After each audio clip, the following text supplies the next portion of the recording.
How to turn on or turn off voice dial on iPhone. First, let's return back to the home screen. Then on the home screen, tap on Settings. Now in Settings, we scroll down and tap on Face ID and passcode. Next, enter in the passcode. Then we scroll down and tap on Voice Dial.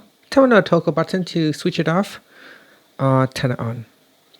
Now when this is turned on, if you go to your lock screen, you can make call without unlocking the iPhone. So here I can press on and hold on the side button. Call ITJungles.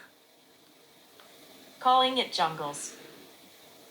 You can see the phone is still locked, but it still allows Siri to make calls. If I turn it off now, so we go in and switch it off. So enter in the passcode to enter this page. Then we scroll down and turn off voice dial. This time, if I lock it, you can see the phone is locked. If I press and hold, call ITJungles.